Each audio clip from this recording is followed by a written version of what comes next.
What's going on, dudes and dudettes?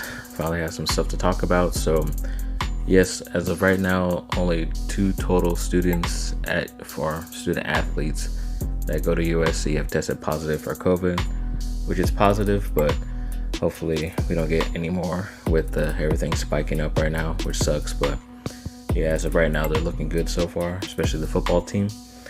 And speaking of Lakers basketball, they did lose one of their better playmaking point guards in Rajon Rondo for about the next 6 to 8 weeks.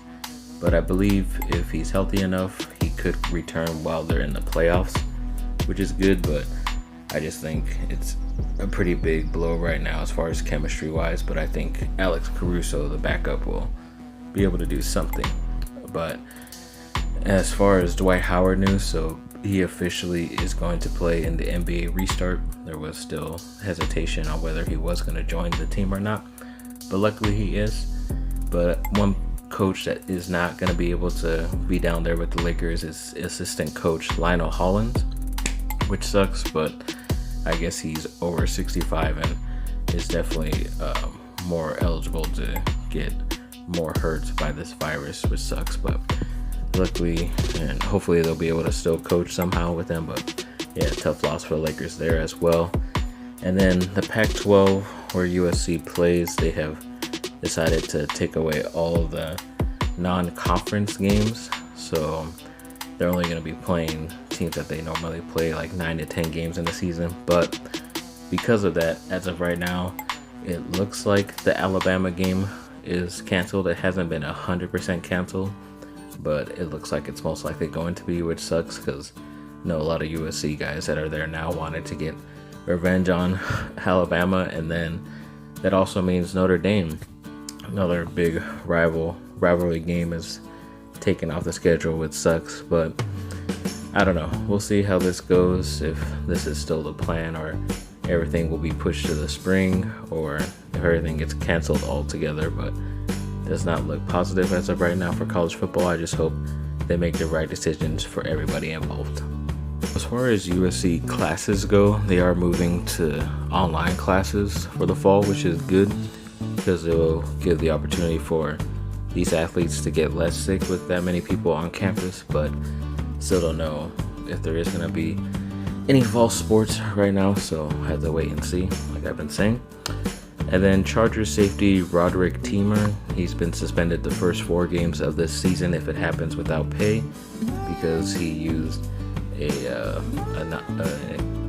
what do you call that? Some type of substance that you're not supposed to use. So I guess he was probably taking some vitamins, and there's something illegal there according to the NFL, which is dumb because everything has everything. So yeah, he didn't probably do it on purpose, but you just never know. So does suck. You always need depth, especially at that position, but hopefully they'll be able to get through it if there is a season. And then also Keaton Slovis, quarterback for USC, he was named to the Davey O'Brien watch list, which is a top 10 to 12 guys around the whole country of top quarterbacks, which is good. So hopefully he'll be able to finish high in that list, maybe win it, but I doubt he has a good chance of winning it, but at least finishing top 5 to be able to look good for the following year would help him out a lot. Then Grayson Allen, ex-Duke shooting guard, he donated a bunch of stuff for COVID relief, which is really cool. Definitely glad one of my favorite Duke players is able to help out in situations like this, especially where he's at in Memphis, which is pretty cool. And then I think it was like about a week or so ago, I've been collecting a lot of these stuff for quite a bit, but it was on that date, like back in 2004, when the Lakers offered Coach K, the Duke coach, a pretty big contract to go coach with him and Kobe and all this stuff when Phil Jackson left that first time. And who knows, maybe Kobe has more championships, or he doesn't get those other 3 opportunities to get into the finals when Phil Jackson came back. So you never know, but definitely would have been awesome for the Lakers to have one of the best, if not the best, college basketball coaches of all time. Would have been very awesome. And as of right now, the top California prospect coming out of high school next year. The defensive end, Corey Foreman, recently released his top 7, or his final 7, hopefully it is, and USC did make the cut. And for some reason, again, Clemson, who he originally committed to and then decommitted, is in there, which is kind of weird. So why even bother decommitting if you're still interested in them? I don't know. I just hope he does pick USC. Definitely be one of the better players to ever choose USC and come play there. So I hope he does and can start right away for them at that position.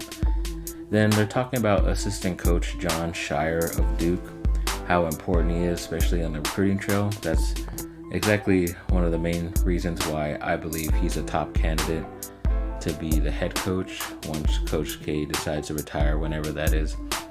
Because I just think he has the ability to talk to a lot of these younger guys and get a bunch of these top players to come and want to play together.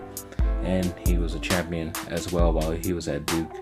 He's always respected, whether it was at Duke or when he was in the NBA. He just had a short NBA season because he got like poked right in the eye and it messed up his retina and everything, which is insane. But yeah, I believe he's still he can be a great coach. He is a great recruiter, and I would not be surprised if he is the one guy to replace Coach K, because he hasn't left in the past like 5+ years, unlike other guys who have left to go for coaching jobs.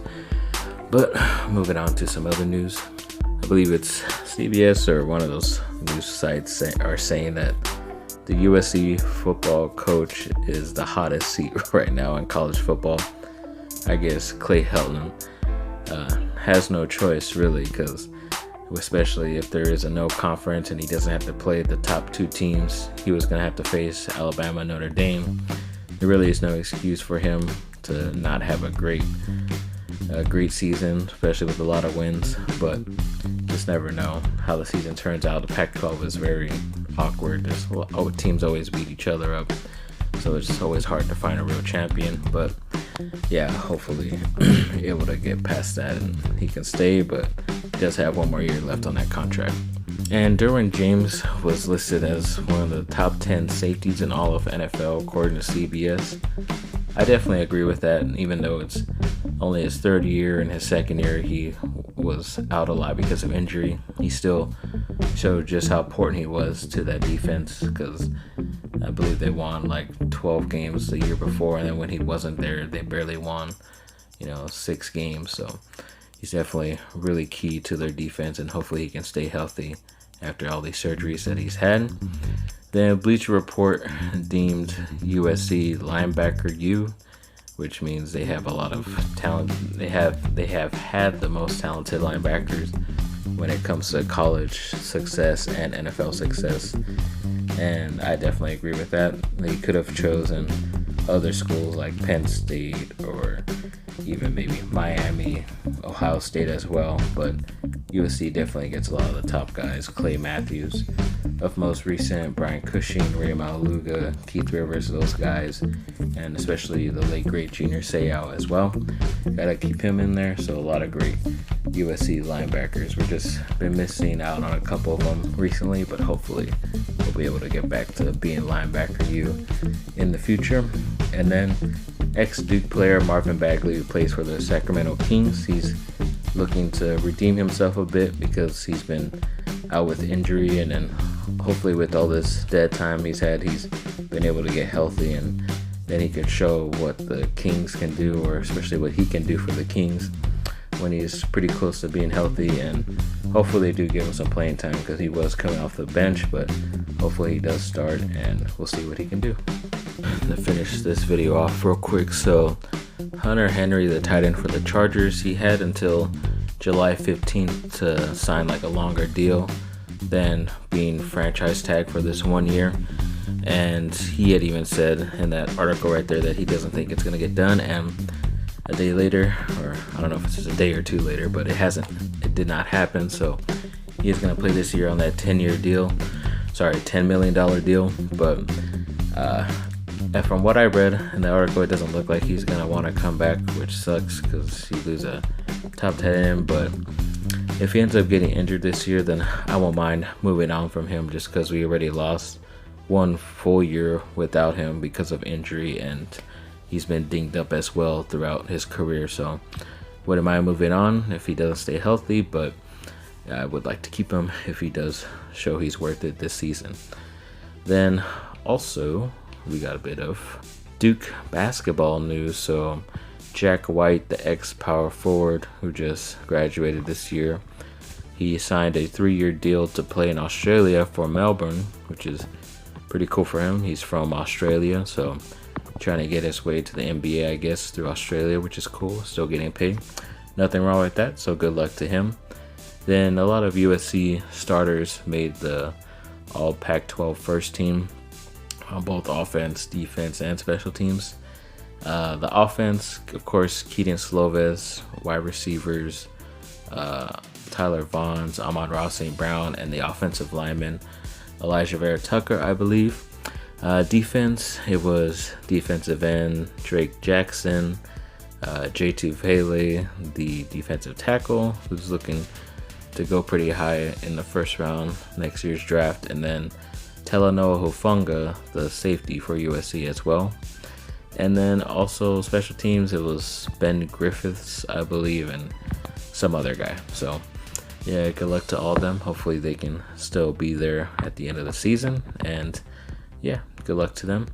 And to end on some little bit of random news, so Mike Shinoda of Linkin Park, he was asked if he would be able to listen to the new album from the late great Chester Bennington's old band Grey Days that recently came out, and he said it was going to be too tough for him, which obviously is very understandable because it's a very tough thing everybody had to go through with all that situation. And yeah, Grey Days, I guess it was a band that Chester Bennington was in before Linkin Park, and what that band was doing recently, it was like literally the day he passed away, they were supposed to go into the studio, re-record all their old stuff, and have new sounding music on there and new singing as well. But what they decided to do was finish the record with new sounds, but keep Chester's old voice on there, and it sounds great. It sounds like how he does now, which is amazing. And yeah, I've listened to a couple songs. I like them. It is tough to listen to the rest because you still feel like he's here. But yeah, definitely if you want to look up some pretty good new music, Grey Days. And then a band I've liked since the late 90s, Newfound Glory. They've recently hit platinum and gold on one of their records, Sixth Stones, that came out in the very early 2000s. I believe the record is officially platinum, which is great. And then the song, their top single from that, My Friends Over You, is considered gold, which is amazing that people will still go back and buy old records like this. And of course, it's one of their famous and better records, and definitely happy for them. So they definitely deserve it. They recently had another album come out a couple weeks ago, and of course I love it too. But yeah, some great positive news to end. And yeah, this COVID stuff is BS. It's affecting one of my close family members, so hopefully they can get through this tough time. I know they will, because they're strong, as we all are. And yeah, she's gonna kick its ass like everyone else. So well, we'll get through this all together. Hopefully you all have a great day. Thanks for watching. Like and subscribe. Comment down below. Let me know what y'all think. Have a great rest of your day.